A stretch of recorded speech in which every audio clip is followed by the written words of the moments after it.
hakkame siis rääkima, et keerame seda pidi ikka. No ühesõnaga rääkima, tulge ennast hästi. Väga hea.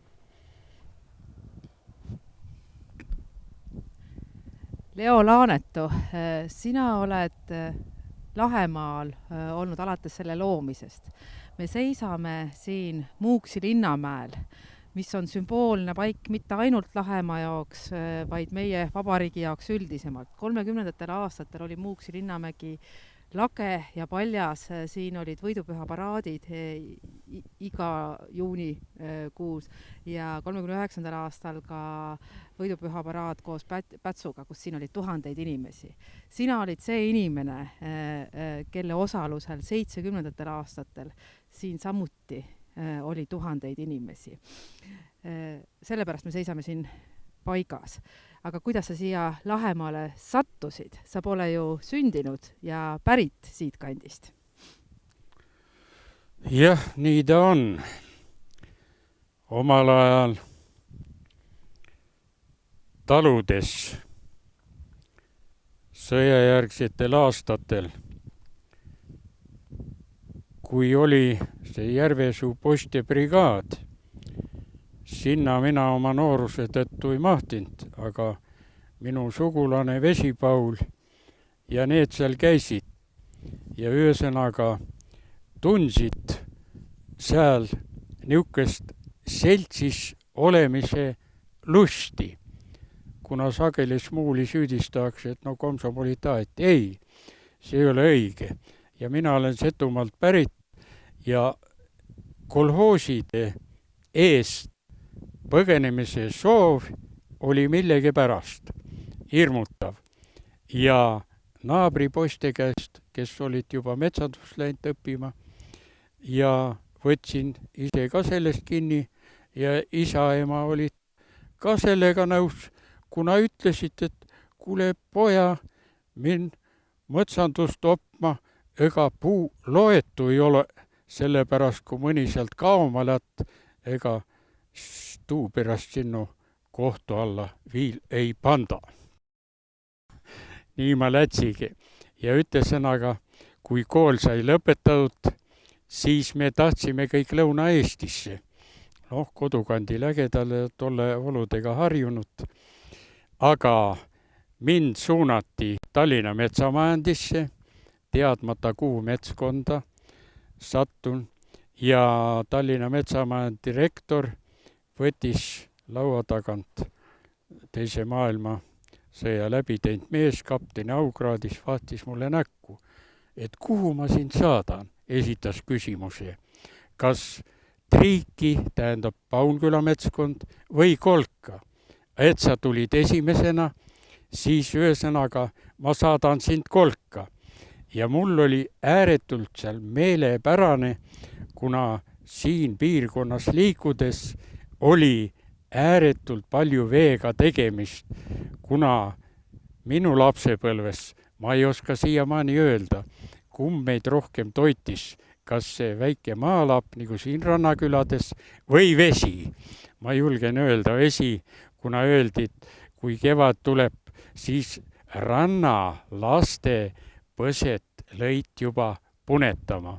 Ja nii ma sattusin siia siis abimetsaolema tööle esimesel päeval, kui siia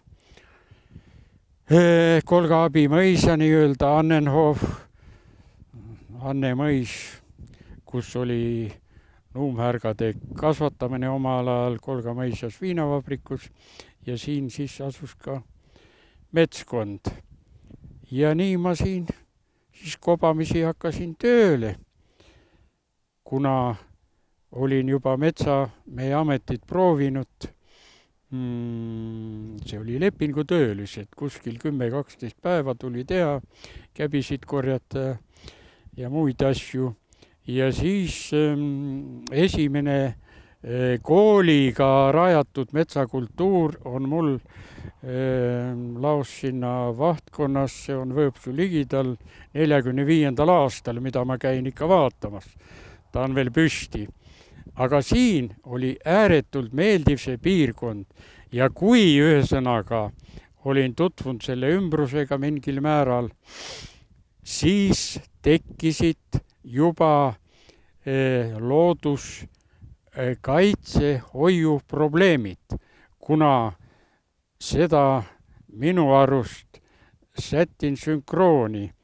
Mida inimkonna progress on suurem, seda eetiline kõlbeline laostumine käib nagu sellega sammu. Ja vaata, siis tekkis juba vajadus niisuguste meestega, puutusin kokku nagu siinsamas Agumäe talus Arno Lepnurm ja Suurekõrve külas Kivirüüt Aadu, kes olid selle karmi sõjaaegse kooli jutumärkides nii-öelda läbi teinud vangilaagrit ja mitmes sõjaväes teeninud. Ja nendel oli, ma julgen öelda, kusagil geenides nende vanemate poolt antud, et kõike, mis me teeme nii, et minu lastel, lastelastel ja oleks ka ühesõnaga sellelt alalt võtta, ehk põhiline Vana-Rooma õigusele tuginev asi, kui see kogukond midagi teeb. Teatud määral ma seda olen sirvinud, kuna see esimene metsaülem oli jurist ja tema raamatuid. Et seal oli niisugune põhimõte, et terve see kogukond peab niimoodi talitama, et nendel oleks see söögipoolne, toasoe ja teatud määral tervis korras. Ja niimoodi ma kohtasin siin rannakülades üllatavalt niisuguseid inimesi, kus ühesõnaga võrreldes praegusega on see öö ja päeva vahe, kus oli sarnane meie elulaadile.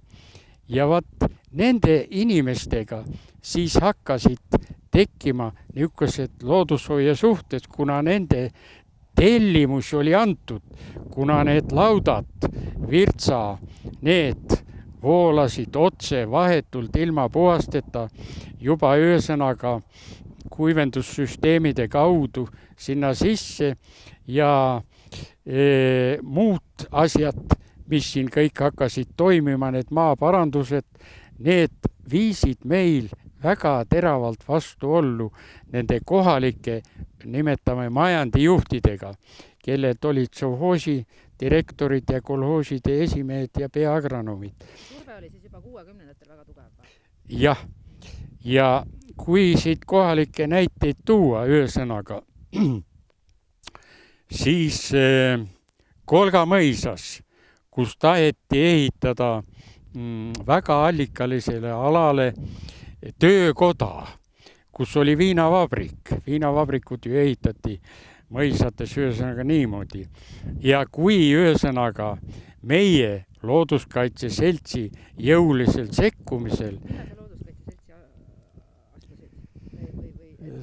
ma arvan kuskil enne 60-ndat.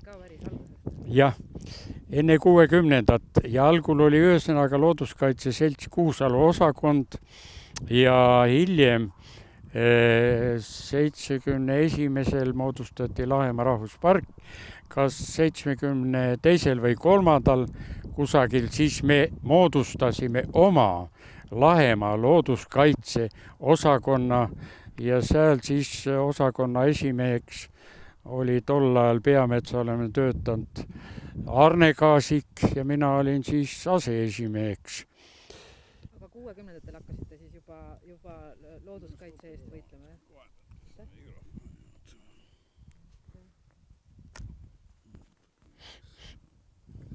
60-ndatel siis juba... Oota nüüd üks, et ma kohendan mikrofoni ära, siis saad edasi küsida. Jah, proovime korra tekkida, rääkige midagi natukene.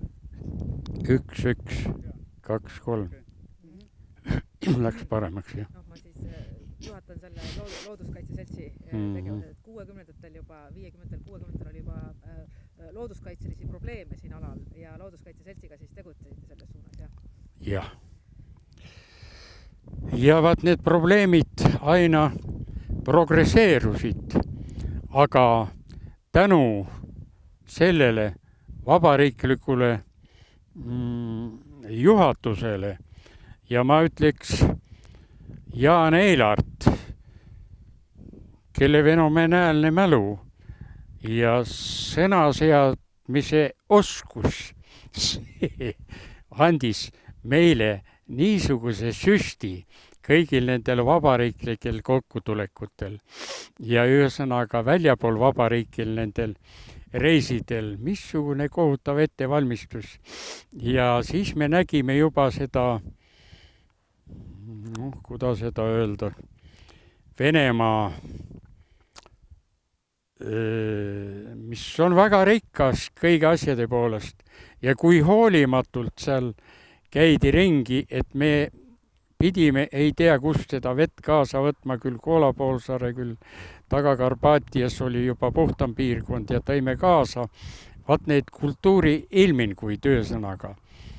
Aga nüüd tagasi tulles selle Lahemaa juurde, oli see ala, kus me praegu seisame, algselt Lahemaa rahvuspargist välja jäetud ja tänu nendele kohalikele looduskaitse seltsi aktiivsetele tegelastele, ma julgen öelda, eelkõige jälle Kivirüüdi ja Leppnurmele, saime me, mulle ei tule see aasta meelde, selle ala ühesõnaga selle liidetud sellega, mida on hakatud kutsuma siis ka Lahemaa pärliks, kuna siin enam-vähem kõigi suurte Lahemaa olengute lõpetamised nagu on toimunud. Ja ta on ka seda väärt. Kui siit ühesõnaga vaatame siitsamast Põhja-Eesti Klindi servalt alla, mis on omaette rahvusvahelise väärtusega, mis hakkab sealt Öölandilt pihta, tuleb mere alt läbi ja siit jätkub kuni Äänisjärve piirkonnani välja, tähendab 100 kilomeetrit. See on omaette niisugune väärtus, mida võib-olla giidid ka esialgu on harjunud kõik kohalikud siin nagu seisma. Teine asi, kui vaatame siit Klindi servalt alla, siis maastike geograafilistest elementidest kohe näime rannikumadalikku. Võib-olla kunagi aastatuhandete eest loksus siin meri vastu ja võib-olla varjäägide laevad ka. Ja vaata nüüd, kõigi maailma rahvusparkide hulgas oli, siis kui see ala liideti, oli rahvusparkides ainukene loopealne, teadaolevalt, eilate andmetel vähemalt, mis oli Lahemaa rahvuspargis. Tähendab, see loopealne on, kus see paepealne pinnase kiht on õhem kui 30 sentimeetrit. Mullateadus, proovin seda meenutada. Ja see ala oli kusagil 50-60 lage, kuna siin selle pereevaldi, lambad, hobused ja lehmad ammusid, neid oli mitu tükki ja nad olid need kärnerid põgenesid. Ja vaata siis tol ajal paistis see teine maastikgeograafiline element kätte meil ära ka sealt tagant Kõrvemaa. Kõrvemaa, see on siis see metsade ala. Ja vaat see on, kus ühesõnaga on Lahemaa korraga näidata, kui siit natukene avada neid 3 maastikgeograafilist elementi, mis on omaette niisugune väärtus, pluss ühesõnaga see Klindi see. Kõige tähtsam asi, et Eesti Looduskaitse Seltsi esimesi tegevusi Lahemaa rahvuspargis oligi selle sama Muuksi ala siia koosseisu arvamine. Ja mis te pärast seda siin Muuksi linnamäel tegite? Nii, kas ta just nii oli? Looduskaitse Selts tegutses Lahemaa huvides muidugi varem, aga siis ühesõnaga avastasime, et see väärtala siin Harjumaa osas on välja jäänud ja pakkusime selle Looduskaitse Seltsi ühisel nõul välja ja see ala sai teoks, mis osutus hilisemate Lahemaa olengute käigus lausa Lahemaa pärliks. Ja hakkasid kujunema niisugused asjad, mis olid vahepeal Altjas, jaanitulet, aga kuna siin oli see traditsioon juba aegade algusest peale arvati olemas ja siis me hakkasime korraldama siin jaanipidusid. Algul olid nad väiksemamahulised, kiige ülespanemine, need juba mädanesid ära, aga Lahemaa rahvuspargiga seonduvalt tuli üks mõte, et korraldame mitte enam Altjas, vaid ühe suure jaanipeo siis siin. Ja see oli 73. aasta suvel õieti tuli see mõte. Ja kole kiiruga. Jaani tuli ilma kiigeta, ühesõnaga seda nagu ei peetudki võimalikuks. Ja kiike ehitamiseks kohe said kiiruga võetud seal samas materjalid, toored, mingisugune sanitaarraie lank oli meil Loksa tee otsas sees. Korraldasime nii, et saime need puud maha võetud, võib-olla 2-3 nädalat enne seda pidu algust. Meie kohalikud traktoristid, Kolgametskonna ja mehed vedasid need palgid kohale ja see kiik ehitati valmis niisuguste ühiste jõududega, et lase aga olla. Vaat seal oli niisugune leevakulik ilmin kõigi rahva osavõtul. Küll siit Oktoobri kolhoosi, küll Ühisjõu kolhoos, mis oli siinsamas. Ja see asi sai valmis. Ja ühesõnaga niimoodi olid siin jutud, et igal jaanipäeval Eesti Vabariigi ajal olla olnud rahvas ootel enne jaanitule süütamist, kui kohalikud kaitseliitlased tõid ratsahobustega, siis tõrvikutega tule siia mäele. Ja see oli niisugune austust avaldav tuli nagu nüüd laulupidudel, see meie kohalikus mastaabis lokaalselt võttes. Ja vaata, siis oli niimoodi, et sellel jaanipäeval, kui Eilart Jaan on 33. sündinud, tema suure rahva hulgas paistis ka olema ja kinkisime talle veel mingisuguse asja, olid kohale tulnud niisugust riigimehed. Tol ajal presiidiumi esimees olnud Ivan Käbin ja ta oli sel momendil parteikomiteele esimese sekretäri ametis ja Edgar Tõnurist olid siin ja lugemata arv rahvast arvati, et see küündis tuhandeteni. Need inimesed ei olnud mitte üksi selle regiooni, vaid nad olid tulnud Kesk-Eesti, Lõuna-Eestile välja. Ja juhtus, et samal ajal olid Ukraina päevad siin Eestimaal. Ja mul tuleb meelde, kuskil siin kiige taga oli telk, mida eriti niisugustel väärtuslikel külastajatele sai pakkuda. Ja mina olin siis seal mingi toitlustus ja asjade korraldaja. Ja siis selle Ukraina kultuuriministriga Vasja sai isegi juttu aetud ja pakutud talle siis kohaliki metsavahi naise poolt tehtud koduleiba ja Kahalajärvest püütud kala, mis oli ära suitsetatud ja mis oli vastu näidustatud. Hiljem tuli välja, et Edgar Tõnurist oli leidnud ühe mehe kusagil kadakate vahelt ja istub kasti viina juures ja edasi ta keelab siia jaanitulede tegemise praktiliselt ära ja vaat siis oli selle lõpp. Aga ma julgeks ütelda, bussitäite rahvast oli siin ja kui bussitäie kohta, kus võis olla 30 inimest, üks kast viina, ega see ei olnud midagi. Ta oli lihtsalt pandud valvuriks, aga me gaasikarnega tookord ei suutnud mitte Edgarile selgeks teha, et see nii oli.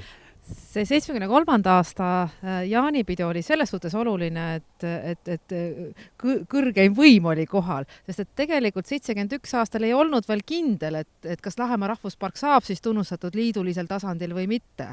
Et siis oli nagu juba see tunne, et ära tegime, jah, 73. aastal, et see kindlus Lahemaa rahvuspargi püsimiseks oli siis juba olemas, eks? Jah, see on kõik õige, aga mis sinna lisandus?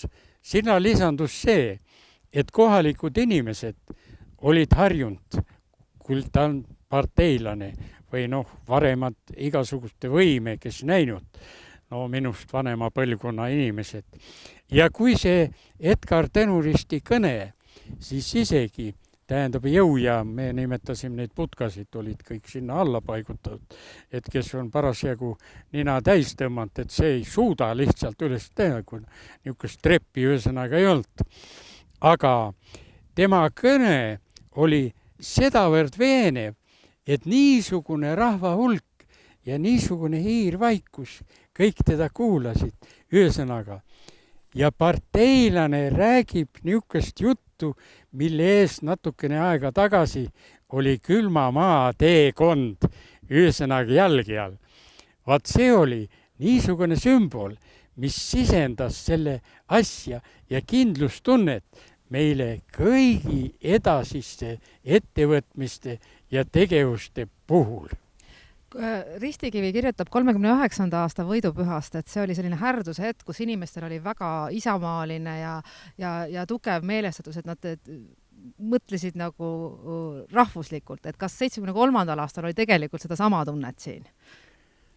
Ma julgen ütelda küll, igatahes mul kui funktsionääril ja gaasikarnega siin ärevuses kogu aeg nende tegevuste pärast ja isegi me unustasime need nii-öelda toimkonnalised asjad ja kuulasime, maakeeles ütelda, lausa suu ammuli ja see oli ka mingil määral üllatus. Aga muidugi julgenud me kumbki teatud määral ette astuda, et laulame ka seda ja vabaks Eesti meri.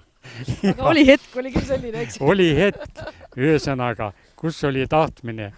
Ja kunagi, kui siin käis ühesõnaga mingisugune looduskaitse kokkutulek, mina olin jälle eestvedaja ja Panso küsib minu käest, tema oli üks esimese grupi hulgas, kõik kus see Kolga mõis jääb ja mina ei ole komsomol ega parteinal, ei julgenud väljendada, et see mõis, vaid ütlesin see Kahala sovhoosi keskus.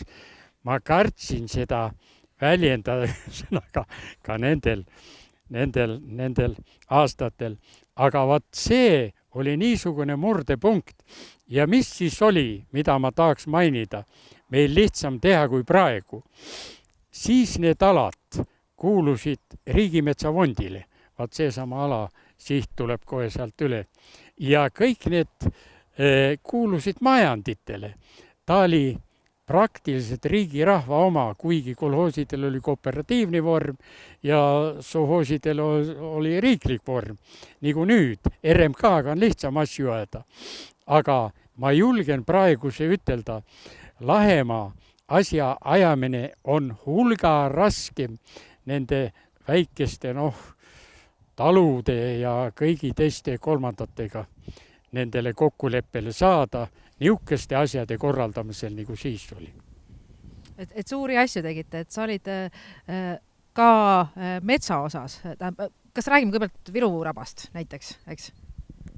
Et sa olid Viru raba raja tegemise juures ka, et räägi, kuidas see siis tehti?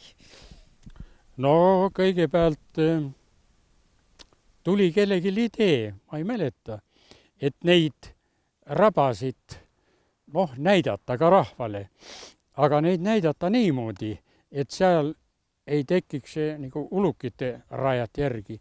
ulukite radadel on väga hea, kui sa soo peal või rabas kuskil ära eksid, siis otsi see ulukirada üles, ma olen noorematele lastele, tema viib alati kõrgemaid kohti mööda kuskile välja.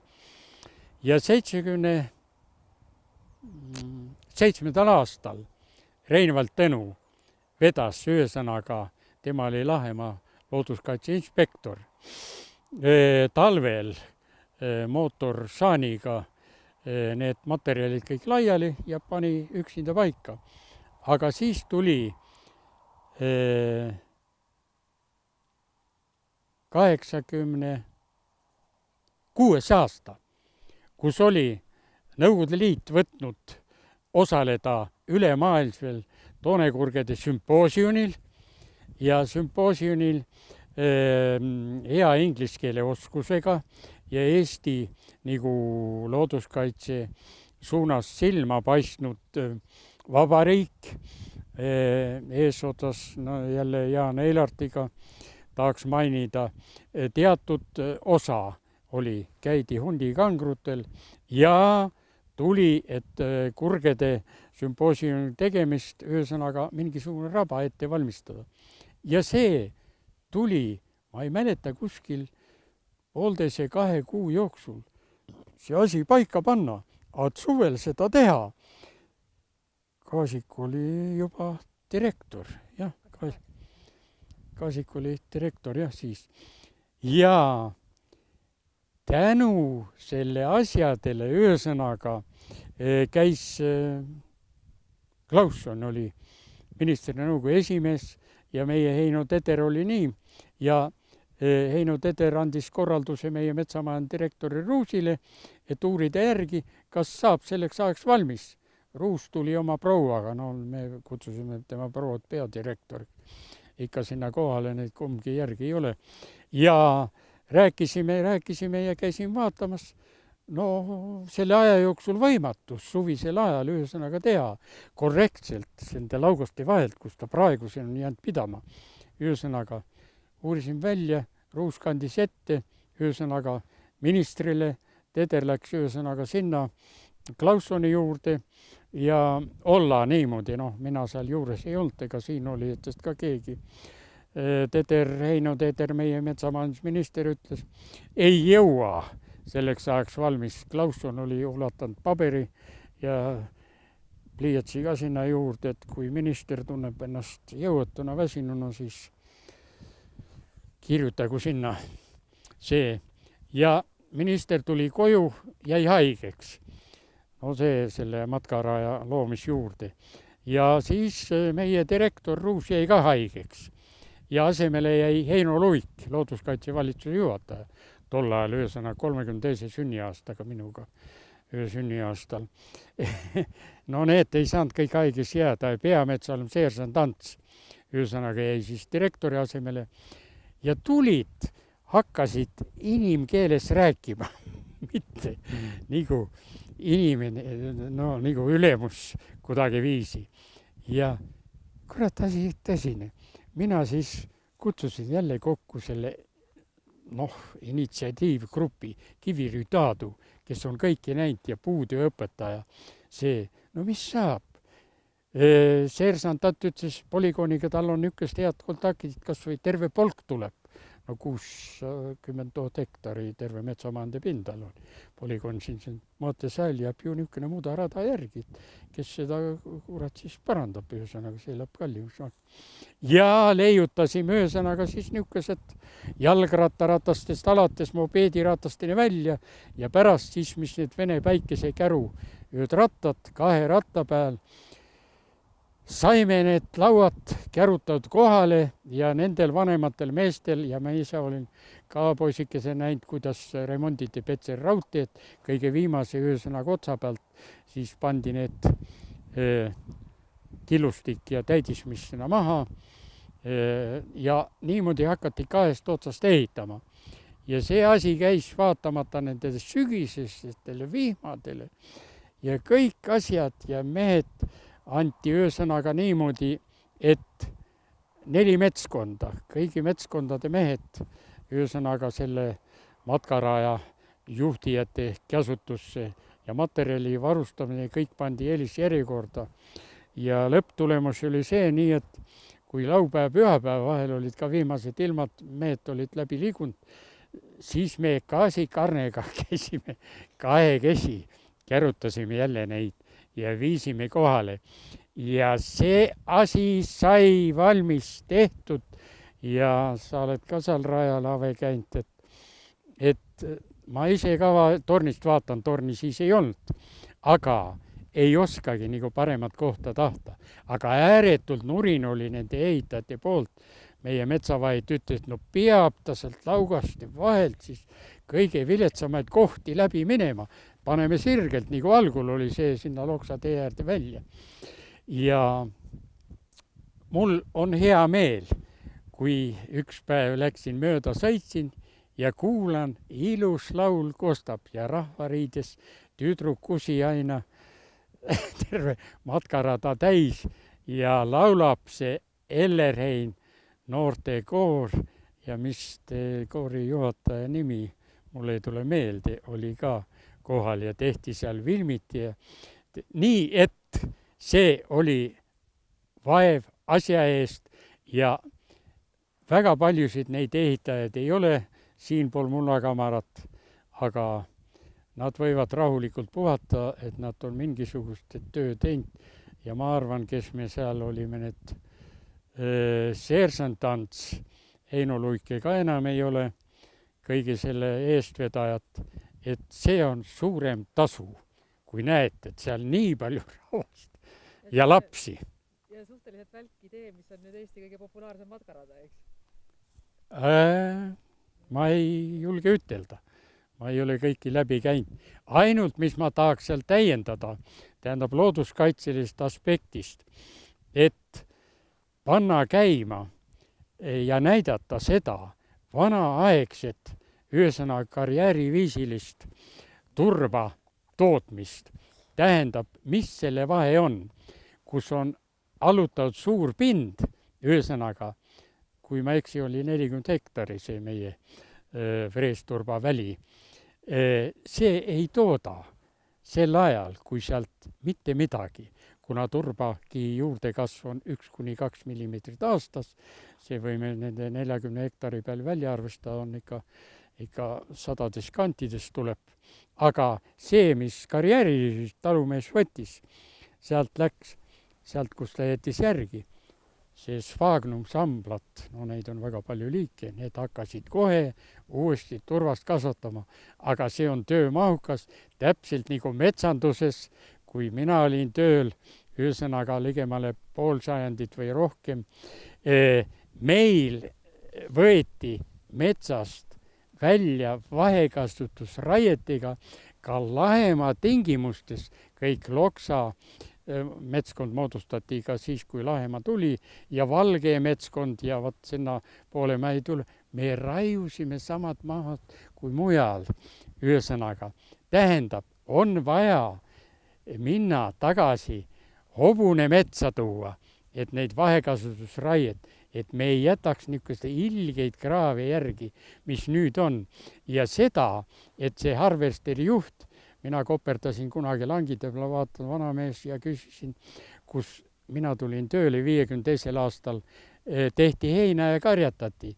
Nüüd võeti mets maha, ma küsin, kas natukene vara võtta ei ole. Ei, see on kõik õige, kõik teaduslikult on põhjendatud, kõik on välja arvutatud. No taevast tule appi, võt tahaks korrata. Just Lahemaa ajal sa olid hästi palju just metsaga seotud, sest sa olid abimetsaülem. Et kuidas nüüd Lahemaa rahvuspargi loomisel see metsatööd, kas nad muutusid teistsuguseks, sest et suur metsakorralduskava, mis määras kõik looduskaitsemetsad, eks ju, siin Lahemaal režiimi. Aga selline traditsiooniline metsatöö võimalus oli olemas, aga kas see metsa korralduslikult midagi muutus ka? Jah. Ta muutus sellega seoses, kui see tehnika tuli metsa. Aga meil oli esimene 40 traktor, mitte 40 AM. AM on esisilla veoga. Ja kui sügavad lumet olid, siis kui mina tulin siia metskonda tööle, seesama Kuum Kaarel, kes on siin, käis hobust ülevaatust tegema, see oli nagu autod ülevaatus, oli 12 hobust Kolga metskonna lasipuu küljes kinni. Ja need 12 hobust ühesõnaga vedasid, kuni 60-65 aastani ühesõnaga põhiliselt meie 4000 tihu, tähendab, mis me metskonnas raiusime, vahekasutuslangid, samamoodi olid metsatööstuses. Kõik need hobusemehed, kes Saemäest kõik vedasid üles ühesõnaga, kus sai autode peale kõik ära tehtud. Aga et Heino Luik oli teinud, mida ma mäletan, Lahemaa põhiline teesid metsamajanduses, üks lause, kui lühidalt proovin kokku võtta, et Lahemaa metsad oleks looduslähedased ja produktiivsed ehk tootlikud. Kahte asja kokku panna on muidugi raske, aga me püüdsime seda kõike teha. Ja vaat see oligi, et hobune jäi metsa meil siin Lahemaa osas hulgaks ajaks. Ja vaata need 2-meetrised puud, mis pärast neid on seal matkakivi raja ääres veel see neljandik, naisterahvas. Tiina, jah, küsis veel, kuda need on. Nad on jäänud olude sunnil, ühesõnaga vahel jäid mõned välja vedamata ja tehti, kuna need mahtusid sinna ree peale ära ühesõnaga. Ja hobustega, kui nüüd väikest tagasipõiget, kuna enne 60 aastat, veeti kõik meie metskonnast ja Valge metskonnast Loksa koolidele, kõik Kolga koolile ja kõik Leesi koolile, kõik puud veeti, tehti metsas 75 sageli valmis, ühesõnaga need haluvirnad. See oli möödapääsmatu asi. Ja nüüd ühesõnaga, kui tahta siin natukenegi hoida, on veel niisugust inimesi, kes ühesõnaga käivitaks selle hobuse kas või natukene peale maksa, aga me hoiame vaat seda sama Heino Luige teesi siin metsadesse, looduslähedase ilmega, aga masinatega ma ei oska kuidagi viisi. Viimane hobune metskonnast kadus ära millal siis? Siis, kui metskond likvideeriti. Jah, seni olid. Ja need jäid ka metsavahtide kätte. Ma ei mäleta, kas need kingiti lihtsalt või ilmselt nad jäid nagu need metsavahtide kohad kõik. Aga tähendab, see eraomanduse tekkiga on jälle natukene jutt läheb üldiseks. Räägime parem Aarne Kaasikust ja teie ühistest mõtetest ja et koostööst või? Et mis te siin, sest et Aarne oli siis nii Eesti Looduskaitse Seltsis Lahemaa Rakukese juht kui ka siis metsanduse poolel sinu ülemus, eks ju. Ja siis te koos tegite siin üsna palju asju, et millele sa tahaksid eraldi rääkida? Ma ei ütle, et ta minu ülemus oli, me allusime metsamajand direktorile ja iga koer hakkub selle peremehe poolt, kus ta süüa saab. Aarne seadis tingimusi ju teile. Aarne avaldas tingimusi ja ma ütlen Aarnega koostöös, mulle ei tule meelde, Heleda peaga üks poiss oli. Me saime ääretult selle Lahemaa metsamajanduse mingisugused alged käima, kuna nagu ma mainisin, Lahemaal tuli meil kõike õppida. Kõike tuli, ei olnud eeskuju kuskilt võtta. Ühesõnaga Velastovi rahvuspargis, mis oli 100 aastat enne meid moodustatud kuskil, mis ta siis on, 100 aastat on umbes vist 101 midagi. Ikka vahet. Tuli kõike leiutada. Aga vahekasutusraied, need kõik sobisid. Aga kuda need lõppraied? Metsad lähevad vanaks, kuda neid teha? Ja saime nõustoleku, alustasime neid. Taastamisraiet nimetati. Seal on siis häilraiet ja alajaotusi väga palju. Ja neid me püüdsime ühesõnaga rakendada, alustada. Aga siis, kui ühesõnaga mina nimetan Lahemaa rahvuspark oma administratiivse koosseisuga likvideeriti. Tähendab, mäletan sotsialismi poliitökonoomikas seal juhtivate töötajate oli niimoodi, mis on riik. Riik on territoorium, kodanikkond ja võim. Lahemaal jäi territoorium, kodanikkond, aga võim võeti ära. Ja vaat sealt see metsamajanduse, ma kuulan nende koosolekul, nüüd hüplemine sinna tänna. Vaat vaja oleks küsida, kaugele me jõudsime seekord ja vaat sealt, kas on midagi võtta, millele tähelepanu pöörata ja millest nüüd jätkata. Mitte ainult seda nooti rääkida, ainult lageraie, see õigustab, rahaliselt õigustab, nagu Fred Jussi ütles ülemaailmsel rahvusparkide sümpoosiumil ja ma palusin talt tõlkida nii vene kui inglise keeles kõike, et väljenda seda oma poolt. Ühesõnaga, ta ütles, kui te metsamehed minetaksite selle ahnuse ja saamaimu, siis oleks Lahemaa metsade seisukord hulga varem. Aga 70ndatel nõudis see väga suurt veenmist, et siin on meil metsad, kus tuleb looduslikku suksessiooni hoida, sellepärast et see ei olnud ju midagi tavapärast inimestele, et te jätsite ju väga suured metsad ka lihtsalt rahusse ehk siis reservaatide alla. Jah, aga me kõik need Lahemaa pooldajad teatud määral olime oma, nimetame seda direktsiooni, ülemuste teatud määral põlu all. Kui rõhutasin mingid artiklid, ajakirjanik, populaarteaduslikud ajakirjad põrutas peale, teil on plaan. Nii palju peate tihu tegema, autojuht metsa... Ei hoolitud sellest nendest väärtust. Ühesõnaga kõik välja tekkis niisugune vastuolu. Aga me teadsime selle vastuolu taga, kes on. Näiteks Eilart Jaani, Edgar Tõnuristi, et missugune nende võim on ja missugune ühesõnaga meie direktori võim. Me julgesime ühesõnaga, ei hakandki vaidlema. No nagu seda sama puukest võtta. Tuleb lihtsalt ära teha midagi ja ongi asi jokk. Tähendab, minu esimene metsaolem, kes ütles, kui sa isiklikult ei saa mingit kasu seal ja vana Polli, Mati Polli, ma ei tea, kas ta tema poeg, ta ütles, kui te metsandusi nüüd teete, te ei jälgi neid 24 ja 36 aasta seadusi, aga kui te teete, te rääkige, kui tuleb see, mis need olid suured ministeeriumid sõitsid välja, te seletage ära, mis pärast te niimoodi tegite. Vaat sealt tuleb midagi jätkata, aga praegu eraomandi olukorras on muidugi hulga raske. Kas sul on midagi nagu jäänud tegemata ka? Lahemaa rahvuspargi ajal on olnud sul selliseid ideid, mis ei ole teostunud? Selliseid ideid on sul ka olnud või? Jah.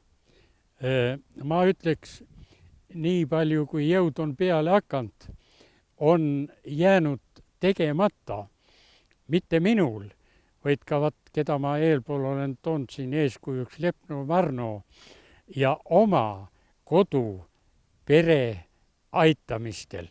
Kui me käisime neid looduskaitseüritustel, olgu ta seal Juminda tipus koristustel või siin kõiki tegemas, ühesõnaga, jätsime me oma perekonnaliikmete õlule olulise koorma ja vaat seda ma tunnen alati niisugust süümepiinu, kui ma vaatan oma prouat, nagu talunaised ikka siit ristliigendetesse ise ka kannatan. Ja nii oli ka Aadu perekonnaliikmel, teistel kolmandal ja kõik me, kes siin käisime, tähendab meie palgad tol ajal numbrid, need normipäevad ja meie metsameeste palgad. Põhiline meie elatus tuli ja 4 last ka minugi pärast üles kasvatada ja teatud määral koolitada ka vaja rohkem kui 6 klassi. Mul lõppes sellega esialgu, kuna seal Mikitamäe koolis ei olnud rohkem.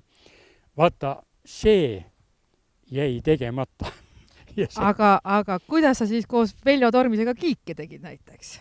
Vaat see kiige tegemine, see jõuame jälle nende muusikameeste juurde välja. Kuna siinsamas on lennult, ma kardan, see Agumäe talu, kas ta on kilomeetrit või? Jah, umbes nii. Umbes nii ta võib olla. Ja mina ei tea, kust see siis tuli, kas Veljo käis siin mäe peal ka sageli, igatahes tema vaat selle, mainin ära selle kiige ehitamiskäigus, mul oli parasjagu liimeister käes ja palav ilm ja tema tuleb selle täitsa süsimust, ühesõnaga niisugune villane mingisugune mantel seljas ja tuleb mulle ja ütleb, kas lubate, mina tahan ka ühesõnaga tõmmata. Mul ei tule selle Linda Tormise isa nimi, perekonnanimi meelde, aga ta oli mingisugune tähtis kultuuritegelane igatahes, mitte ministri tasemel, aga ja viskas siis selle maha ja tõmbas ka ühesõnaga sellega triibud peale.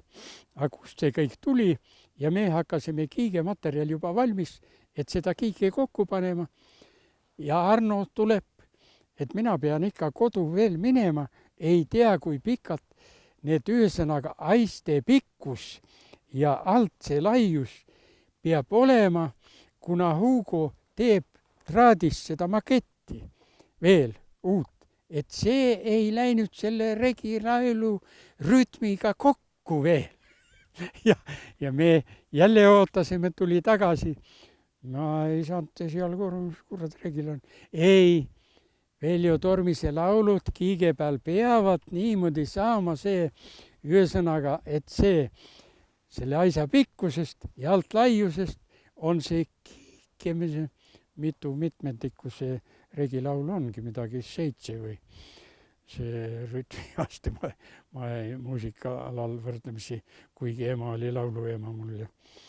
Ja siis saime niimoodi valmis ühesõnaga ja Eestimaa, üks Eilarti välja antud väike raamatukene, ikka brosüürikene, on siis, kus Veljo Tormis on nimetanud seda kõige paremaks kiigeks Maarjamaal, mis tema on leidnud ja vaat seal oli pilt ka, kus tema seal kiige peal siis laulab seda regilaulu, mis minu naise ema Kravtsovide poolt ka nagu üles kirjutatud.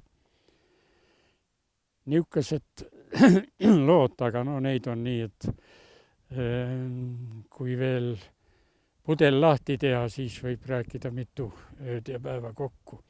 Ja kui Olev Subi oli kuulsa maali teinud, see Pudisjões kalapüüdjateks, kus oli Lõhekolla, Jupitov, Nikolai ja Kingsepp.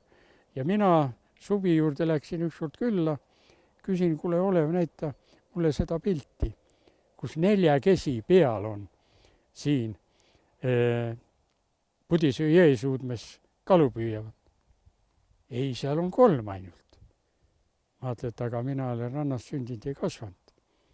Et kui tuldi kala järgi või midagi kalameestel jõude hetk, kes see 4. oli, ja tal oli kas harilik viin või oli ta Moskva eriline, see pildi peal nii hästi näha.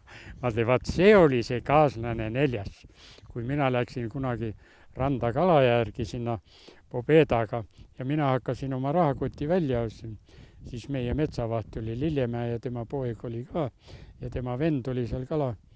Kurat, kus sa sündinud ja kasvanud oled? Sa tuled rahaga kala. Kus sul pudel on?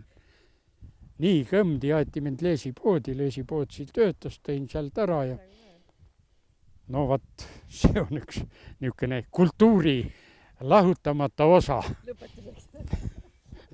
No küsi. Sa olid ka ühtlasi kodu-uurimisega tõsiselt seotud Rahvuspargi algusaastatest, et seesama Muuksi kant on siin Gustav Vilbaste, Arno Lepnurm, et sina olid ka sellega tegev. Ja see oli paratamatu looduskaitse seltsi üks tegevusosasid ja Gustav Vilbaste, selle kandi mees, kes on Kuusalu surnuajale maetud, tema oli esimene looduskaitse inspektor terve vabariigi algusaastatest peale võttes. Ja kodu uurimisega oli Lahemaa rahvuspargi esimene direktor Epner väga usin alustama, et tehke, uurige kõik kodu, aga kui koosolekutelt tuli see täpsemini päevakorda, siis ta rõhutas ääretult seda, et Anne Kurepalu, kes olid juba siia tööle tükkinud, et muuseumides kõigepealt see, aga meie rõhutasime seda, et võtame selle elava informatsiooni kandjatelt, vanema põlvkonna inimestelt kõigepealt informatsiooni ära, enne kui hilja on ühesõnaga. Ja vaat see jäi ühesõnaga lahendamata seni, kui ei mäleta kuskil paljust, aga siis oli juba paljud inimesed ühesõnaga läinud ja ei anna seda enam taastada, mis tegemata on jäänud. Aga väga palju kodu-uurimuslikke töid tuli ka ikka 70-ndatel meie arhiivi, et ma siis, kui olen lapanud, siis ma olen näinud, et kirjutati sellest kandist siin. Kindlasti, kuna vaatamata kõigele selle muuseumile peale surve, me läksime oma rada. Ühesõnaga, nagu nüüd on see prügikoristus, et lihtsalt teeme ära. Ja vaat niisugune asi viib sageli sihile. Ja Arno Lettmurm oli täiesti ammendamatu varasalv selle piirkonna kodu uurimusliku külje pealt, eks? No ma julgen öelda, et Arnol on kõige rohkem seda tehnilist informatsiooni, paberkandjal nii-öelda kusagil maha jäetud.